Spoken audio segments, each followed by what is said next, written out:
On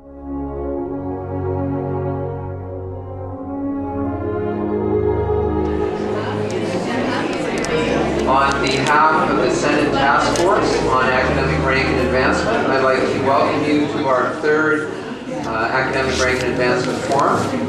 Thank you for making this session a priority. My name is Don Reddick. I'm an economics faculty member within the School of Business here at Kwantlen, and I am chairing the task force. Before we start, I'd just like to give you a little bit of a context for the session today. I'll introduce our panelists, and then I'll present the forum format to you. As a result of a Senate resolution, a task force composed entirely of faculty has been working since the fall of 2010 to discuss, investigate, and determine the rationale for academic rank and advancement, or ARA at Kwantlen, and based on that rationale to provide framework recommendations to Senate that best fit Kwantlen. The rationale for the ARA discussion has centered on the question, what ARA system best enables Kwantlen to achieve its mission, mandate, and vision? In other words, what made in Kwantlen system would best serve our community through stimulating high-quality teaching and mandate-relevant scholarship? What system would provide the best fit in light of the roster of programs that we offer here at Kwantlen, in light of the funding realities that we face, and in light of the desired institutional culture that we want to see, one that emphasizes teaching excellence, academic freedom, and collegial, transparent, and collaborative decision-making processes. Since the outset, the key element for the task force in addressing this mandate has been to consult widely and provide numerous opportunities for discussion and feedback. And we recognize that as a task force, we're really simply an advisory body. We acknowledge that the ultimate decision-making concerning ARA at Kwantlen rests with negotiations between our faculty association and our administration. As the task force members put it, we serve because we believe that the generation of useful information regarding academic rank and advancement will help to inform the appropriate decision-making processes. At the outset, I mentioned that this is the third in a series of forums that have been presented by the task force. Our first forum was held in November of 2011, and at that forum, participants had a chance to deliberate on the pros and cons of our existing system of rank and advancement, and to indicate some appropriate guiding principles for the consideration of alternative systems. At our second forum that we held in April of 2012, participants had a chance to comment on possibilities regarding ARA components like work patterns, rank, and title. And the information generated by those forums is available through reports that we circulated. As a matter of fact, the report on the second forum should be coming to you very shortly by email and in your mailboxes. But today's forum is a unique opportunity for us. It's going to help us to be able to hear from other institutions that have explored rank and advancement alternatives. The two universities that are represented, Mount Royal University and Thompson Rivers University, institutions that hold some features in common with Kwantlen, have decided to make changes to their pre-existing systems, and they're here to essentially address three questions for us. The first question is, what was the main reason for changing their pre-existing system? Who proposed the change, and what were the desired outcomes? The second is, what desired outcomes have been achieved through the implementation of the new system, and what objectives have not been achieved? And finally, are you satisfied with the ARA changes that have been implemented, and if you could do it over again, what would you change? So I'll now turn to introducing our panelists. First, from Mount Royal University, on my immediate left here is Dr. Robin Fisher. Robin is the Provost and Vice President Academic at Mount Royal. Next to Robin is Dr. David Heidenrauch. I hope, David, I wanted to check with you on that. David's the former Faculty Association President at MRU. He served during MRU's transition to their new system of rank and advancement. He's a member of MRU's English department, and he also serves as president of the Alberta Colleges and Institutes Faculties Association. And next we'll shift to Thompson Rivers University. Next to David we have Mr. Jason Brown. Jason is the current Thompson Rivers University Faculty Association President. And finally, next to Jason is Dr. Tom Friedman. Tom's a member of TRU's Department of English and Modern Languages. He served as TRU's Faculty Association President when they went through their transition. And so we're really pleased to have all these panelists with us. Let's welcome them.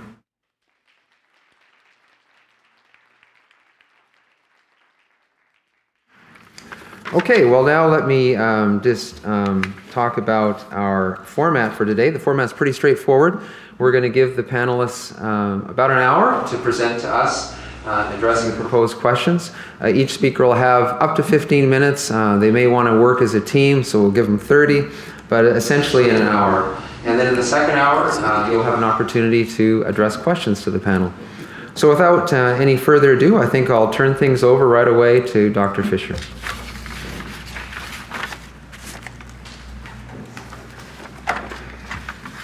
Thanks, Don, and thanks for the opportunity to talk to you about the processes and changes that we made at Mount Royal. I guess this must be an important topic on campuses. This many faculty out on a Friday afternoon after the semester's over. It's pretty impressive.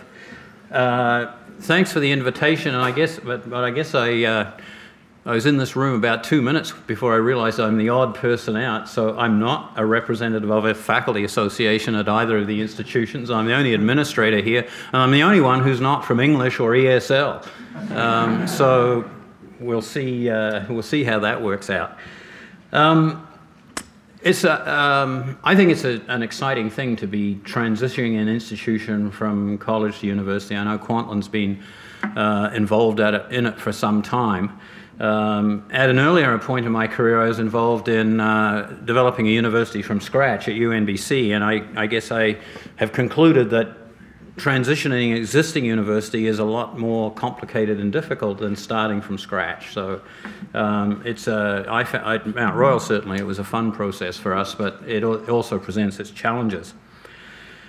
So I'm going to try and answer this or respond to the three questions, but I want to say at the outset that I'm going to talk about Mount Royal's experience. By and large, I think it was a good one, but our experience won't be everyone's experience. So I hope there's something useful for you in what we went through, but every institution is different, and of course we're in a different province at Mount Royal. So there are some contextual things that will be different, and in some ways our experience may be different. We don't have system-wide bargaining in Alberta, although David was just telling me in the car that there's some suggestion coming out of our ministry that that might be a good idea. We'll see. Mount Royal doesn't have trades and technical. Its programs were all right, so it's different as a university, and it was different as a college because all of its programs were academic or professional programs. And unlike the new universities in British Columbia, Mount Royal, and particularly the president, David Marshall, through the transition, was quite insistent with the Alberta government that we weren't going to have university-level programs without university-level funding. And that I know. And we were, I think, by and large, successful at that. So, the first question is, what was the impetus for moving towards rank and evaluations? Let me talk a little bit about that. Mount Royal wanted to be a university. That's what it came down to. We wanted to be a university with a difference, that is a teaching focus. Teaching focused and research informed is the mantra for a lot of the new universities. We wanted to be a new university, we wanted to be a different university, but we did want to be in the club.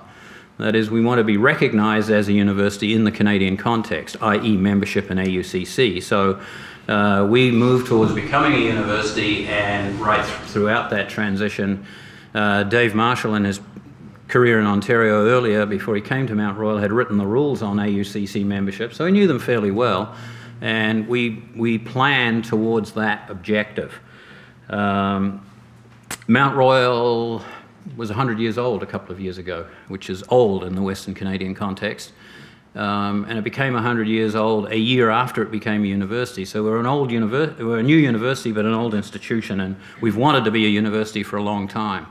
Mount Royal delivered its first university-level courses in the 1930s. So it took a while, but we got there. And that was the objective, and it was, I think, David may comment on this, I think that objective was fairly well supported in the institution. Not everyone agreed with it, but there was a fairly high level of commitment in the institution to getting to that goal, at least by the last 7 or 8 years under Dave's presidency. So we went to faculty rank and evaluation in the context of an overall cultural change, and you'll be familiar with this. So we had to get the degrees and the programs, we had to change governance, we had to get the funding, and in amongst all of that we were working on faculty roles and responsibilities. And that, in many ways, that's the biggest change, because a university is defined by what faculty do, but changing faculty roles and responsibilities can be challenging, it can be alarming. And so in some ways that was the biggest part of the change. So we went through the process of introducing career-long assessment. We already had a system for tenure, but we revised that system of tenure to make it more university-like and to include the evaluation of scholarship. And we introduced faculty rank. Now, David and I started, and I'll talk about the process in a minute, but David and I started working on this together a year or so soon after I got to Mount Royal. And I've told this story before at David's expense, so I hope you'll forgive me again. But at the beginning of the process, David said categorically to me, there are two things that won't happen at Mount Royal. We won't have rank and we won't have merit pay. And so a few years later I thought, well, if the president of the MRFA can get it right 50% of the time, that's not too bad. Anyway, we got rank, but we don't have merit pay. And I say that realizing that David will follow me, so he'll probably respond. And the interesting thing about rank in particular, which we really thought we weren't going to get to at the beginning of the process, we developed a process around all of this that involved a lot of community-wide consultation in the institution. And at one of those big community consultations where we've invited everyone to talk about these things, an individual faculty member got up and said, I think we should consider the rank at this institution about to become a university. And so the impetus for faculty rank really came from the floor, from an individual faculty member. And so the committee that was working on this said, well, okay, we'll develop a model and see how it flies. So that for rank in particular, it really came from the grassroots. So question 2 is about what outcomes were achieved. And I think at Mount Royal, overall, the outcomes were achieved. We have a working system of tenure, rank, and evaluation. It's not perfect, I would say, but it's working, and it's working pretty well. And I think a lesson there is maybe don't expect it to be perfect the first time around. You can institute these processes and develop the means of evaluation and then make adjustments based on experience. I think maybe it's too tall an order to think to yourself, well, let's get this absolutely right first off. Because you can make changes later on. But by and large, I would say it's working pretty well at Mount Royal. And I think we achieved that because it was good process. So whatever the details of the outcome, I think it's important to have a good process around achieving that outcome. And essentially at Mount Royal, I think it was a good process because it was a partnership between the Mount Royal Faculty Association and the administration. As we went through that process. And I think also key to the process was that we found a way of having the discussion outside of collective bargaining. So we set a task force on faculty roles and responsibilities, and David and I co-chaired it, David on behalf of the Faculty Association and I on behalf of the administration. We were very clear, and this was a discussion, we had some pushback. We were very clear that we were not doing collective bargaining. We were developing documents that would be advisory at the bargaining table. So theoretically, at least, the bargaining table could take our recommendations and do what they liked with them. But it was a way of having a conversation outside of bargaining. And I think it was symbolic and important that David and I co-chaired it, and also important that we had a lot of consultation with the community. So we would develop position papers and then take them to these community consultations that I described, and we just simply invited everyone in the I think initially all faculty, but later on we were inviting everyone in the university, faculty and staff, to those consultations. I think it was also important that as we entered this process at Mount Royal, we also moved to interest-based bargaining at the table. So when these recommendations or suggestions got to the bargaining table, we had a fairly principle-based, interest-based bargaining process. And I think at that point, both teams were fairly much committed to the idea of let's work towards being a university, though there may have been lots of discussions about the detail of that. We were also pretty clear at Mount Royal through this process about the boundaries between the role of collective bargaining and GFC. So in Alberta, GFC is what is called Senate in most other provinces. It's GFC, General Faculties Council, is the senior academic governance body. And we were fairly clear towards the end of the process, though not without a fair amount of discussion, that collective bargaining would develop process around rank and evaluation, and GFC would develop the criteria.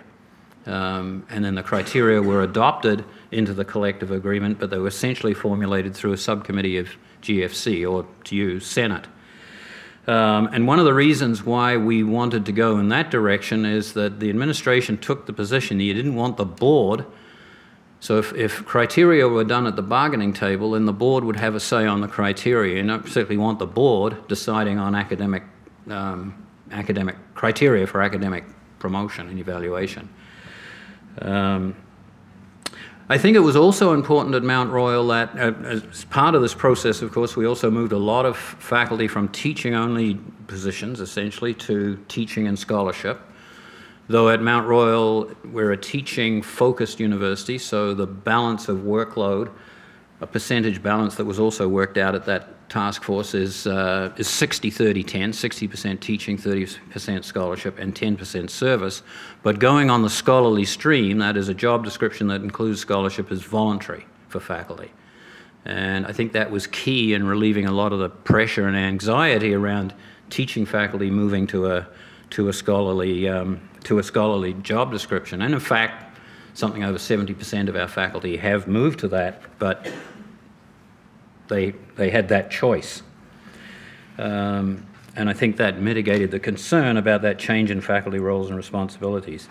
And we've been very clear and been very successful in saying you can become a full professor based on working in the teaching stream, and as I'll say in a moment, we have had success in that.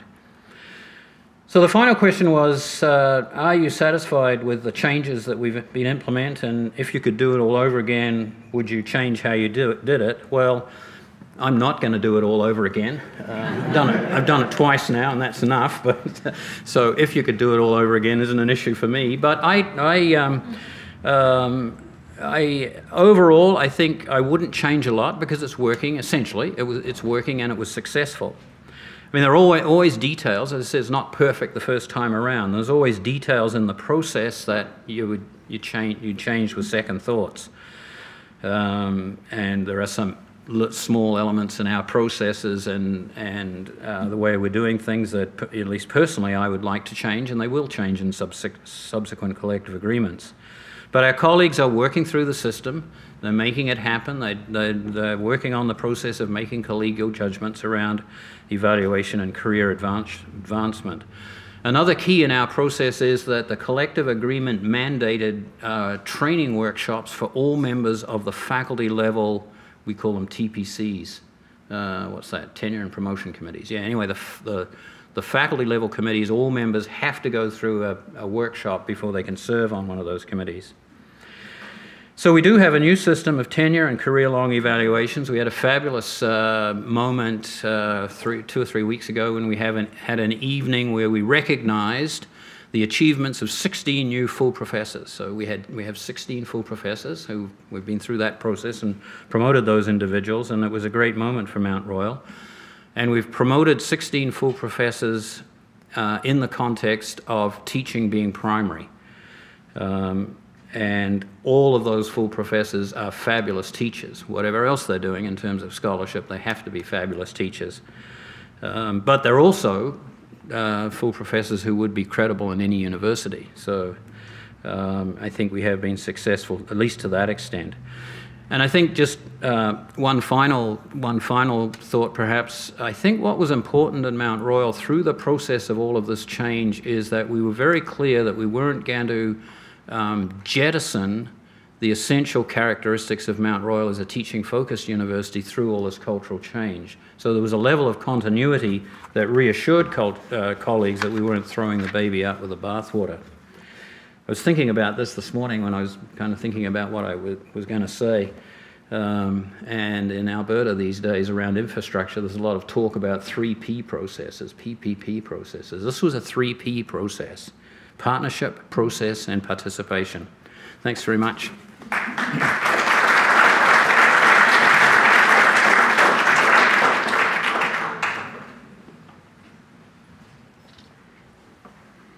I'm sure we'll come back to my prediction about never doing rank at Mount Royal.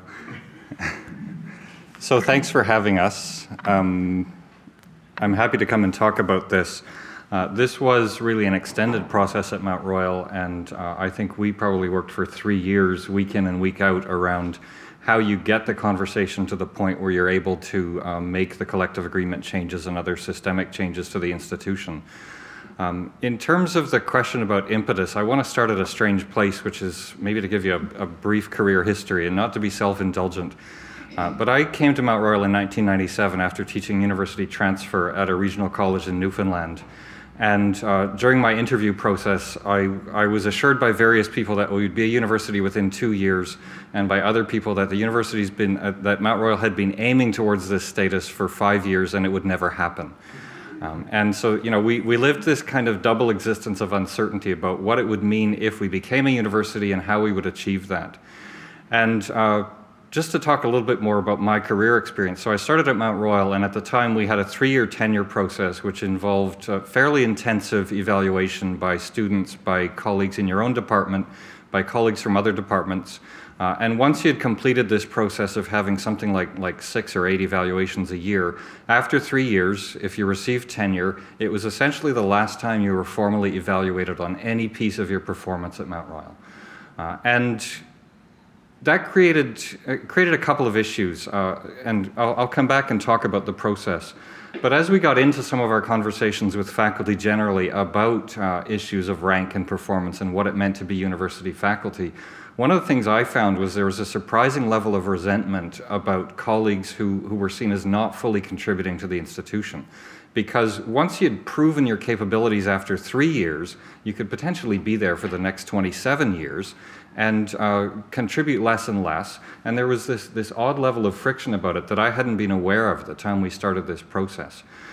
What we had instead of any kind of formal evaluation was an informal peer mentoring program called the Triad program, which got faculty together with 2 colleagues from other departments.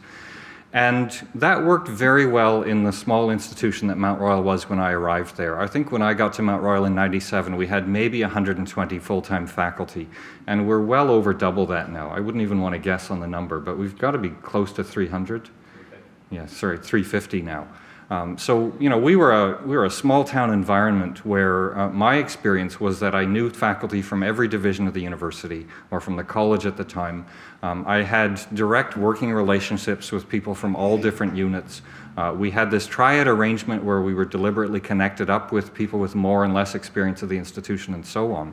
And the entire structure was intended to be a formative support network. So if you had career questions, even as a more experienced faculty member, you could go to your triad and say, I'm struggling with this issue in my classroom or this issue in my research, and where should I take that? Now, the other thing about the Mount Royal experience, when I arrived there, we were teaching a 5 and 4 load, and many faculty were hired with PhDs, with research track records, with research interests, but for the most part, they were doing that work off the side of the desk. They wanted to be committed to the academic career and the academic life, but they were teaching essentially in a large community college that had aspirations to be something else. And there was really no place within the collective agreement framework or within workplace considerations to deal with that kind of scholarship interest and scholarship demand. Now, it served us really well when we did the transition, became a university, because we had these kinds of excellent scholars that Robin's referring to. and having just promoted a number of these people on the basis of teaching and scholarship, they didn't start that track record 3 or 4 years ago. They've been writing and publishing and engaged in their disciplines for decades in some cases. But the institutional framework didn't really allow of that, didn't recognize it, and in part what it meant was faculty who were under our contract at the time labeled instructors felt a kind of discomfort being out there in those professional academic communities without the trappings, without the rank, without the titles and so on. So some of them were reporting back to us that level of discomfort that, even applying for research money and competing against people from the more traditional universities with a stronger research focus, they were having difficulty making those applications. The other piece of it for us is that as we were working towards the transition, we've always valued that teaching focus, seen ourselves as a really strong teaching college at the time, moving towards being a teaching university. And a lot of our formative focus among faculty was around teaching quality. But what we were finding is that the students in our then programs, which were a mix of sort of certificates, diplomas, and applied degrees when I first came to Mount Royal, the applied degree students were really struggling to get accepted into continuations of programs. So if they wanted to go to graduate school, they were always obligated to go off and do an extra year or two of qualifying before they could make that leap. So our sense was that we were trying to create an excellent academic program environment for these students, but we weren't able to move them forward sometimes into the careers or into the later educational opportunities that they needed, that we valued for them. So one of the drivers around the whole Mount Royal initiative was to become a credible academic teaching university that could place those students into the environments where they needed to be afterwards. And in order to do that, we had to look hard at how you change the whole institution to provide that service to them. So, when Dave Marshall arrived at Mount Royal, one of the first things he instituted was a governance task force that restructured the institution, redefined what the roles of the board and of the then academic council were. To tie it into my own career history, at the time Dave arrived, I had been chair of that academic council for 2 years, and I stayed on for 1 more year after he arrived. And we knew that we needed to move towards a Senate environment. We knew that meant trying to redefine what the roles of a Senate were for us. And this just became part of the general institutional conversation. How do you move towards looking the ways you need to look in order to have the credibility in that external environment? And in the midst of all of that, that's where Robin and I were asked by Dave Marshall at the time to co-chair a faculty roles and responsibilities task force. And one of the products of that whole process was academic rank. And one of the products was this conversation around merit pay and so on, and whether you want to go there as an institution. But there were other pieces to it, and they involved a general reassessment of the activities faculty were performing, a reassessment of the kinds of work allocation. I think shortly before Robin arrived at Mount Royal, we had gone from a 5-4 to a 4-4 work pattern. And then in the context of these discussions, we realized that we needed to allocate more time across the scholarship and ended up making the decision that for faculty who opt into that mode, they now teach a 3-3 load for us. And again, to sort of keep it self-referential here, I'm one of the few faculty in my department that didn't make that leap into the scholarship and teaching stream. I'm still on a teaching and service stream, teaching 4-4 as my regular load. And because I've committed a fair amount of my career to the service side of it, that's just the piece of it that's appealed to me. So coming into the process in this kind of joint task force, the task force was made up primarily of faculty, at least a majority of faculty. We had broad representation from other groups across the institution, so a number of stakeholders involved in that process. And as we had those conversations, as Robin said, we engaged in a number of large-scale community consultations. I think at the last of those we had something like 500 people in the room. And it did include, the vast majority of faculty at the institution. The deans were there, a number of staff from different areas were there, paying attention to how this was developing. But I think a critical piece of our success in coming to some decisions and coming to some recommendations was that I don't think anybody came into the process with an agenda. We didn't come in with a map of how it had to look. We came in asking the questions about what we could best do to become this kind of credible university and serve those student groups that we're trying to reach out to. And as a result of that, we came in with some preconceptions sometimes. But the incident that Robin's referred to, I was a new faculty association president when we initiated this process at Mount Royal. I think it was probably either my first or second year in that role. And the feedback almost universally from faculty up to the beginning of the process was, look, we're a kind of small town collegial environment here. We are not competitive with each other. We're formative and supportive of the development of each other's skills and careers. If you do that rank thing that the universities do, we're going to be fighting over dimes in the hallways. And it's going to lead to massive competition over research resources. It's going to lead to faculty making critical judgments about each other and interfering in each other's career success. And it's going to become a nasty place. And there was this just general hallway fear that if you go down the road of that traditional rank system, that it necessarily will lead to compromises in your integrity. And that we would ruin everything that was strong and wonderful about the Mount Royal we knew. So coming into it, just raising that question of rank right from the beginning felt like a no-go to me. And I think because we all came in with the attitude that we needed to explore the questions and work our way towards solutions that would satisfy the community as best as we could, that meant that various people, me included, were able to back off hardline positions at different points and say the community's will is going that way. If the community attitude is that we need to maintain a collegial environment through this and have that after we introduce a ranked system, how do we build systems that help develop that collegiality? So, another piece of career history here, but I come in as faculty association president, and Robin and I were working, saying that we worked these issues on opposite sides of the table is, I think, a wrong interpretation. But we both dealt with some fairly substantial grievances around tenure process and concerns about the way individual departments were evaluating their colleagues.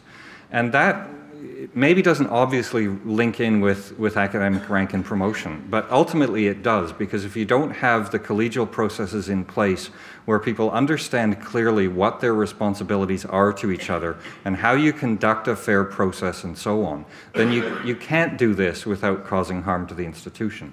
So in the context of changes to the tenure system, changes to the rank system and so on, we knew what the atmosphere needed to be if we were to do this successfully, and we were able to step back from that and make these decisions about laying out principles as a starting point. So we were very good in all of our documents about saying these are the principles on which this institution is based. All of our activities and processes must serve those principles first, and they become the touchstone at the end. Have we accomplished that, and are we satisfying those principles? So starting with definition of principles, deciding what the processes needed to accomplish within those principles, and then moving towards more specific language about how you implement and how you bring that stuff into practice. So one of the critical recommendations that came out of this was the one Robin's referred to. And he and I jointly developed and delivered workshops to every member of faculty saying these are these are the expectations under a collegial peer evaluation process. These are the kinds of things you must consider. These are the kinds of things you must not consider. And I'll give you one odd example. In our previous tenure criteria, collegiality was one of the terms. And try and define collegiality, and try and define collegiality in a department where people don't like each other. There were all of these minor crises and disasters that were coming up because of differences of interpretation and differences of understanding. So we had to put language to that and say, a professional engagement in the life of your department looks like this. And it doesn't mean I don't like the person or we don't get along. We had to do a lot of work around basic things like academic freedom at our institution and say, you should disagree with each other. That's academic life. If you disagree with each other and you're abusive about it, that's a completely different issue. And so we worked hard on getting the principles right, getting the processes down, rechecking ourselves to make sure that all of those things fit together. And over that extended period, put all of these things in place. So now we've ended up with a much more comprehensive tenure system. I don't think Robin referred to it, but we have a post-tenure evaluation system. And he and I, we had a conversation with somebody from MacEwan at one point, MacEwan University in Alberta. One of their human resources people was in a room with us and we talked about this, and she said, we will never accomplish a post-tenure evaluation system because why would faculty buy into it? Well, faculty bought into it at Mount Royal because it means there's some sort of meaningful feedback and meaningful career progression through rank. So, again, jumping back to my experience, after 3 years at Mount Royal for me, what's the next horizon? You've achieved tenure, and there's no further career goal within the institution that you can accomplish. You may demonstrate your capabilities outside the institution, but there's no peer recognition except for some teaching awards about what you've done over the span of 15 or 18 years in a department. So the academic rank system helps support that. It's helped us move forward substantially. People, I think, are much more comfortable now in the external environment. They're finding success in getting SHRC grants and NRC grants and so on, and engaging in conferences nationally. So, if you ask the question about have we achieved the goals, I think in very substantial ways we have. There's the third question about would you do anything differently, and I'm going to spring this one on Robin. But one of the things that we did was we decided within our academic rank system on a linked system. So you arrive at Mount Royal as an assistant professor. At the moment you get tenure, you become an associate professor, and that's the linkage. And so simultaneous process on those two things, and then a separate process for promotion to the professorship. So the full professors that we've just appointed, we've spent really a few extra years developing criteria and a framework and a process for that, and just gone through our first iteration of it. We made a decision, as Robin referred to early in that process, of not moving towards merit pay. But relatively late in the development of all of this, attached to the full professor rank, we did create a very substantial salary grid on top of the other rank positions. You might want to correct me on this, but there's something like $30,000 difference between the top of the associate grid and the top of the full professor grid. And the one piece of blowback that I'm hearing in the hallways right now, which it's coming from a fairly principled place, is that in a time of budget concern, how can we afford to pay people $30,000 more? How can we justify that? And haven't we created merit pay through a kind of side door? And it's not to fault anybody in the process. That was negotiated at the table really by another generation of people who picked up the work from where I left it. But there are concerns about that. And somebody I spoke to yesterday who heard I was coming here said, if I could do it again, what I would do again is make a full professor rank with a $5,000 salary difference and cap it there. So it's there's a recognition, but it's not substantial enough to make people concerned about the institution's budget around those decisions. But other places obviously come to quite different decisions about it, and there are obviously institutions that don't have a cap on the full professor rank where they can run up to 80,000 or 90,000 higher than we would have at Mount Royal. So overall, I think the process was critical coming into it, recognizing that we were only advisory to other processes, coming in to listen and to advance an institutional conversation so that the work could move forward and then hand it off to the people who had to bargain it. That was critical to our success. And I would say that when we handed it off to bargaining, some of the pieces that we felt strongly about disappeared from the table, and they didn't end up being implemented. Robin's referred to 60-30-10, and that ratio was all over our documents, and we talked about it in terms of workload, we talked about it in terms of evaluation weight of performance, and so on. You won't find 60-30-10 in a single document or collective agreement clause now. It faded into the background. There's an understanding about it, but it's not how things actually get measured on the ground. But overall, I think an excellent process, and we got through difficult work primarily through the collaboration.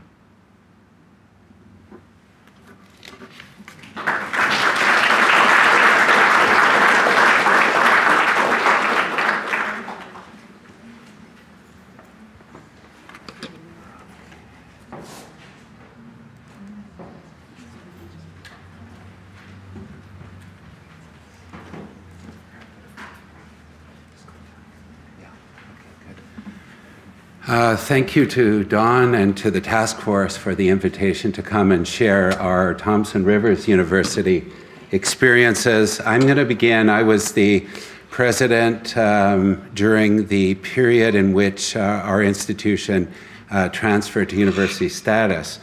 I want to start with a brief synopsis and an overview that will show you that Kwantlen really is very similar to Thompson Rivers in many ways. We started off as a two-year community college in 1970, and in the late 80s, we were granted the right to issue degrees. And as a result, we had an influx, very similar to what happened at Mount Royal, an influx of PhDs who had active research programs and were anxious to pursue research in a university environment. Under the mentorship of UBC and SFU, we created what were called scholarly activity positions. And about 1/3 of our faculty were given these positions with a reduced teaching load, the equivalent of a 3+3 teaching load. Yet they still felt that there were some restrictions to their ability to pursue their research and to achieve the kind of credibility they needed in the broader academic community. So a joint impetus began, I would say about 1999, to create a university. And it came not just from faculty, not just from administration, but from the community. And the community in Kamloops was very insistent that we needed a university, similar in many ways to what happened in Prince George and UNBC, that this would enhance our economy and our ability to retain people in the region. The Faculty Association felt very strongly that we had to participate in this process to make sure that our members' rights were going to be protected. In January of 2004, the government announced we were to become a full status university with our own separate legislative act, the TRU Act, but that we would receive no additional funding. And as a matter of fact, that was the precise agreement made by our president at the time. He said, give us the name university, and we promise never to ask for additional funds. The act was proclaimed in 2005. We became a full university in April of 2005, and we began a negotiation to agree on our first university contract. Our proposal for achieving what we considered a credible university in substance started with the idea of principles. And I'll just shift this a bit here so I can. We hosted a university community forum in September of 2001, so we were somewhat ahead of where you are now. We surveyed our members basically over a 2-year period. We worked a lot with our provincial federation and with the Canadian Association of University Teachers. We finalized what I'm going to show you in a minute, our principles and core values, so very similar to the Mount Royal experience. You can't proceed with this kind of undertaking without understanding what principles have to be maintained. And we had it fully approved by our members and at general meetings. And our position was that we wanted a university in substance, not just in name. What are the core principles? Well, they fall into 3 categories. One is leaving no one behind. Significant number of our faculty, in fact, the majority, were people who had been hired into a 2-year community college. Most of our members at that time did not even have master's degrees, let alone PhDs. They had been hired under a set of assumptions and expectations that we felt had to be respected. We couldn't move forward and jeopardize their ability to do their jobs to the degree that they were hired. So protection for existing faculty was critical. Equal valuing of all types of faculty work. Oh, I have to go back. I'll just go through that. There are 3 kinds of university work. There is teaching, classroom teaching, There was a professional role for those of our members who were in counseling and librarian and co-op ed and other areas where they provided instructional support. And then there was scholarship, any kind of research and scholarly activity. We had to make sure that those three types of work would be valued equitably. The second category, what kind of university were we to become?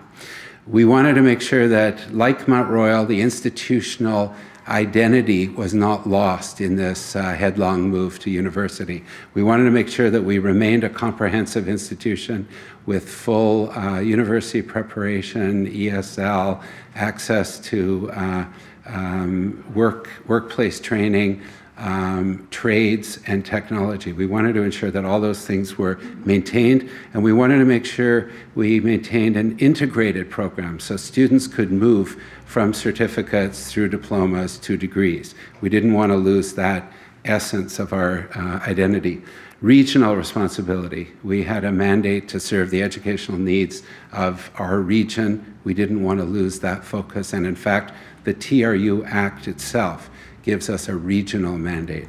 Academic freedom, a key issue for our members. We wanted to ensure that we maintained strong academic freedom language in our collective agreement, and we wanted to maintain collective bargaining rights. We wanted to remain as a certified bargaining unit and not jeopardize any of those rights that we had worked so hard to maintain. The third category is, what did our faculty need in a university to succeed? And certainly the first, we had to support the creation of a culture of research and scholarship. If we were to be a university, we had to make a commitment to the notion that universities are involved with scholarly work and with that research would be at least one of the components of that kind of mission. Academic governance, extremely important. The creation of faculty councils and senate was one of the principles long before we became a university. It was one of the principles that our members insisted on. University workloads. We knew that if we were creating a culture of scholarship, we couldn't do it off the side of our desks. We had to do it as part of our core faculty responsibilities, and that would mean that our workload would have to be well balanced between our teaching, classroom teaching, our service, and our scholarly obligations, and professional development support, and that was critical. And these principles are what we brought into collective bargaining. All of our work to create a university in Kamloops was done through the collective bargaining process. And it began late in the fall of 2005 and culminated in 2006 with our collective agreement. We insisted that rank and promotion could only be acceptable to our members if it was part of what we considered a university package of provisions. And the condition we had, and the conditions our members insisted on, was that unless we achieve all of these features of university, we would not be willing to accept rank and promotion. First, tenure. That was probably the base rock of all of our bargaining. And in fact, it was the last item that was agreed to 15 minutes before the famous midnight deadline, the $4,100 bonus. And I got to tell you, our members at a special meeting the night before said, don't give us that bonus unless we get tenure. And at about 11:45, we agreed on full financial exigency and program redundancy provisions that ensured that tenure was strong and solid. The next was the academic governance issue. Unless we established full university governance model, we wouldn't be willing to sign on to rank and promotion. University teaching loads, and when Jason comes up, he'll talk about how we achieved those. And finally, research support. We felt that if we wanted to create a culture of research, we had to provide some substantive support. And the last one, faculty complement. We were very concerned about the growing casualization of our faculty. More and more contract and sessional faculty were becoming the norm, and we had to hold the line. We wanted to make sure our students were given tenure track and tenured professors from first year on, and not be subject to those faculty who are wonderful. They do a great job, but they don't have the job security or the support they need. So those were our key components of the university package. And I'm now going to turn it over to Jason to answer questions 2 and 3.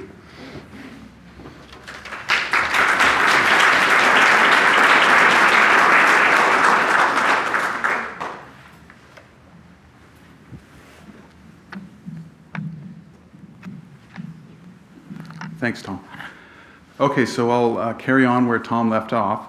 So what we're talking about is the core values and principles that were needed in the negotiation process. And so one of the questions we had to answer was, how are we going to make sure that we protect the existing faculty as we move forward in this process? So one of the key features was that, of course, the university administration wanted to move away from what they called the industrial model with provisions for regularization. So as we move towards rank and tenure, the regularization provisions of the collective agreement disappeared, and instead we had the other rank promotion. So most of those people at that time were regularized, and in order to ensure protection for them, there was a process to allow them to be grandfathered into tenured positions. There was basically 3 lists that were made. Those who had been there for a long period of time were tenured automatically on the first day of the ratification of the collective agreement. There was a second list of people who would be tenured during the lifetime of that collective agreement, and there was a third list of people who would be tenured after they had achieved 7 years of post-probationary service with at least 3 positive summative performance reviews. For the grandparenting of credentials, of course, as Tom mentioned, when we started out as a college, some people when they were hired had a college degree, some people had a bachelor's degree, some people had master's degree, and of course some people had a doctorate or a PhD. So as part of the negotiations, the Faculty Association ensured that those people would not be required. There would be provisions to allow them to upgrade, but would not be required as part of that process to get a doctorate or a terminal degree necessarily. There was, as I just mentioned, there was also opportunities for those who did want to participate in that to receive funding from the university up to $10,000 per year. I think there were up to 10 of those per year for people to upgrade their credentials. Another important provision was the equitable valuing of work. So we had 2 streams of tenured faculty member after the new collective agreement came into place. So one of them was similar to Mount Royal. We had what we called a bipartite stream, which was for teaching and research. So essentially, approximately 80% of the work would be teaching and 20% would be service. And then for those who had a research focus, there would be the tripartite stream. So 50% teaching, 30% scholarly activity or research, and 20% service. Both of those streams would be remunerated on the equitable salary scale. So we have one scale for both types of faculty. And also both types of faculty have the same opportunities for provisions for applying for promotion, being promoted, applying for sabbatical leave, and all other provisions within the collective agreement, such as professional development. Each category, whether you're instructional support, bipartite or tripartite, have the opportunity to apply for promotion, sabbatical, etc.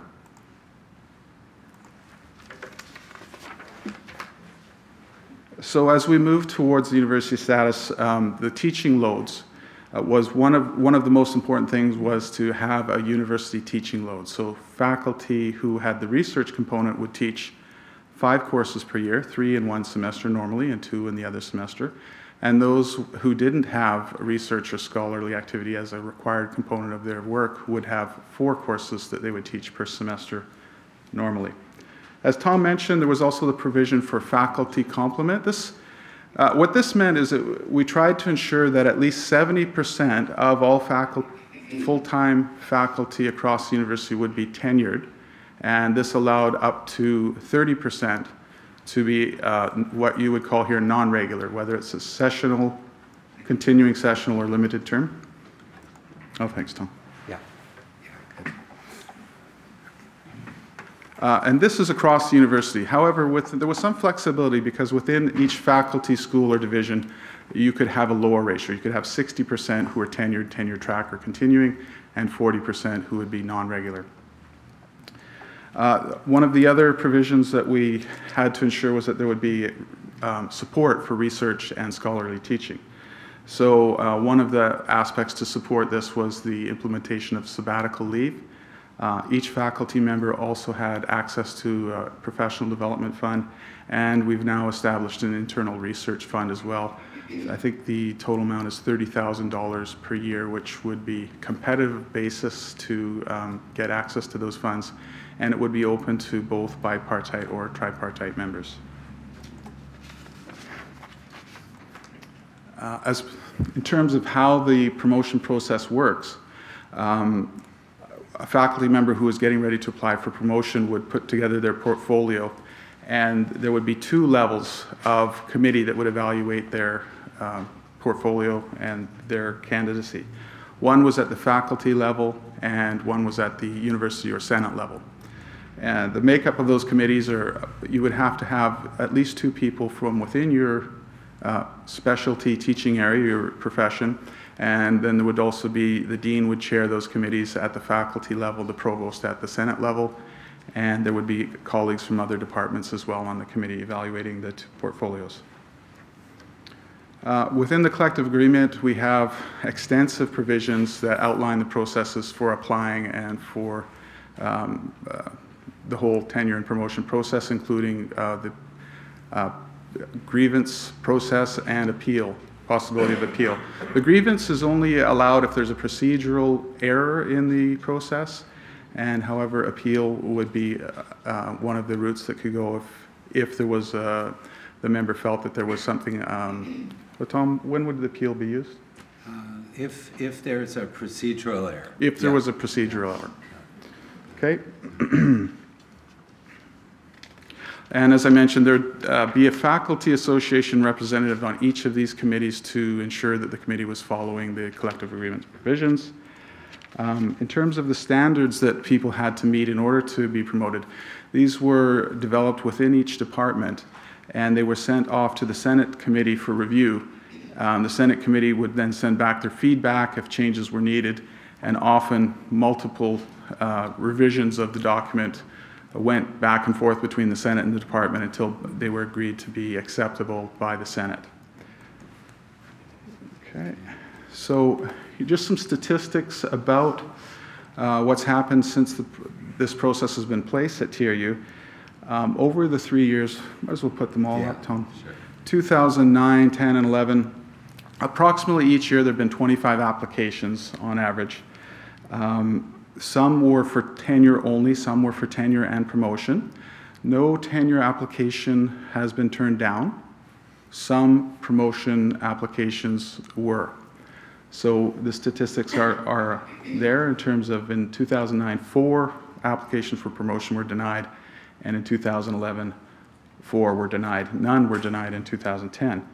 One of the things that's important to note here is there's a fairly equitable distribution as well in promotion in terms of people from the teaching stream or from the scholarly activity research stream.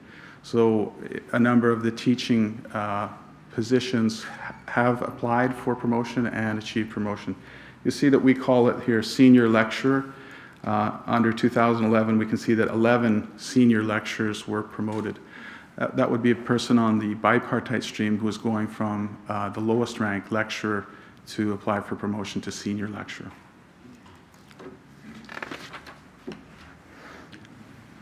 So the question of what objectives have been achieved, as Tom was mentioning earlier, there was a complete package that all came together, and so the rank and promotion came with financial exigency, it came with program redundancy. and it came in most cases with reduced workloads as well, so that people could actually perform the new service work, perform the scholarly activity that was expected of them under the new workloads. We also were able to achieve strong collective agreement language. A monitoring process where the Faculty Association would have the representative on the two committees. Equitably valuing of work and appointment categories. So bipartite streams were valued just the same as a tripartite or a scholarly research position would be. And there were opportunities for not only for promotion, but also for sabbatical leave for our non-instructional categories, as well as the bipartite and tripartite instructional categories. Finally, at the bottom, one of the things that a lot of you may be interested in is this university salary scale as well, which came along with the whole process. A lot of our faculty members are very pleased about that. Our salary scale was quite similar to Kwantlen's for a number of years, and in the most recent round of bargaining, the top of the scale is now up to $125,000 for a full professor, and for an associate professor to $121,000. So, that part sounded good. Now we get to the what needs to be improved. And I just want to emphasize, I am representing the Faculty Association here, so I don't want to rain on anyone's parade with what I'm going to say here, but I just want to make it clear. There's various opinions. This is coming because of the fact that I'm a Faculty Association representative. I'll start with the ones that are not that bad, and I'll keep the bad ones to the end. So, what we've discovered is that to get the discipline-specific standards through each department was a very time-consuming process. And we had a small number of people overseeing each of those documents. It took a number of years, and it was probably very taxing on the people who were doing that. But at the end of the process, we discovered that not all of the standards had a consistency for rigor that was equal. And so there was some concern over that as we went through the procedures, that there should be more consistency across each discipline for the rigor that was required. Recently there's been some changes that have made us aware that we have to have absolute protection for reduced workloads if you're moving towards this type of model. I'll speak more about that in a minute. Also, we've come across a case where when you have a special type of teaching category, such as a research chair, there needs to be special consideration for how that person will be evaluated, because their job is different than a regular teaching position. So, for example, we've had a Canada Research Chair who's had over 100 publications in peer-reviewed journals. I'm not sure if they're all peer-reviewed. He's had over 100 publications. He applied to move from an assistant to associate professor, and he was turned down. Because he was turned down not on his publication record, but on the teaching side. And so the evaluation, the standards that were developed by the committee were based on a teacher who would be teaching courses in front of a classroom. And this instructor did a lot of mentoring of graduate students and other one-on-one style of teaching. So there probably needs to be more consideration of that type of special position as you create these standards. Another problem that we ran into was facilitating the recruitment of external reviewers.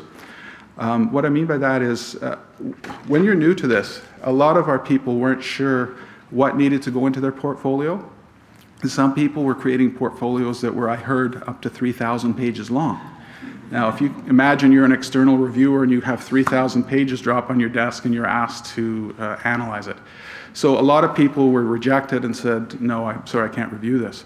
So that's a consideration. If you're brand new to this, consider very carefully the size of the portfolio, and then be prepared to iron out some difficulties with finding external reviewers who are willing to do the work.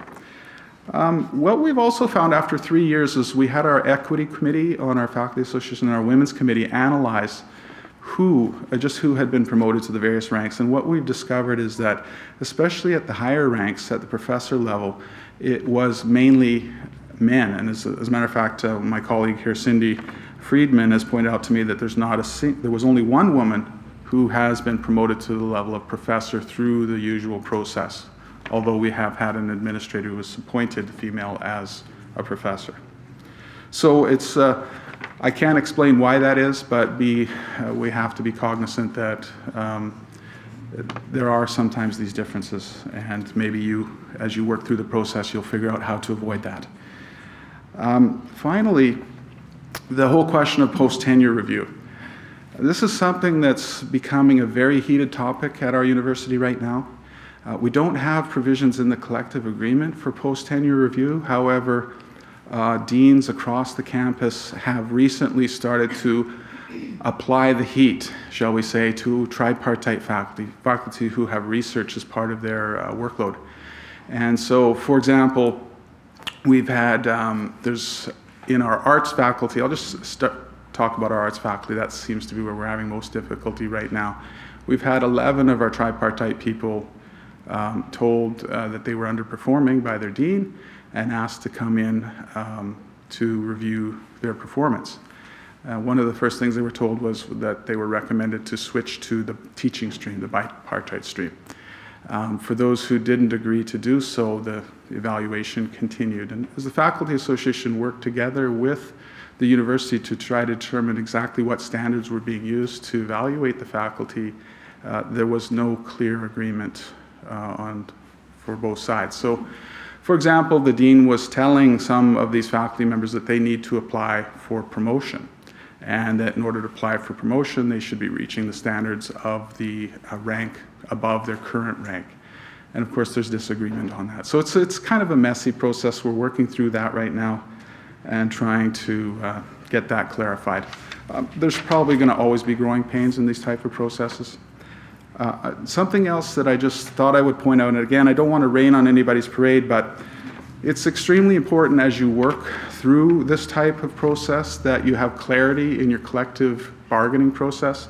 There's two major misunderstandings that came out as a result of our bargaining over these issues. The first was when I had spoken about the grandfathered people who were going to be tenured after the expiration of the previous collective agreement. There was about 90 people who thought, when they signed off on the collective agreement, that they would be tenured after 7 years of service and 3 positive summative performance reviews.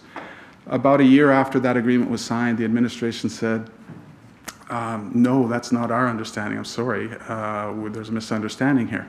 And what had happened is, in the rush to get the collective agreement signed before the deadline of 11:45 on that one night that Tom was talking about, a lot of the actual writing of the provisions took place later.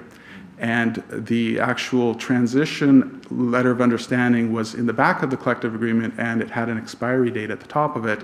Faculty Association didn't notice that when they signed off on it, so it left about 90 people in the lurch.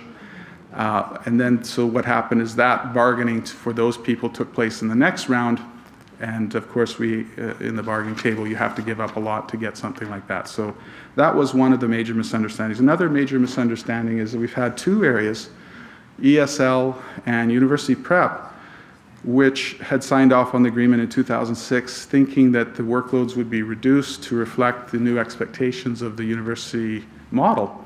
And since that time, they've been working very hard to perform as if they are university faculty. For example, we've had hosted 2 interior BC Teal conferences, for the first 2 ever.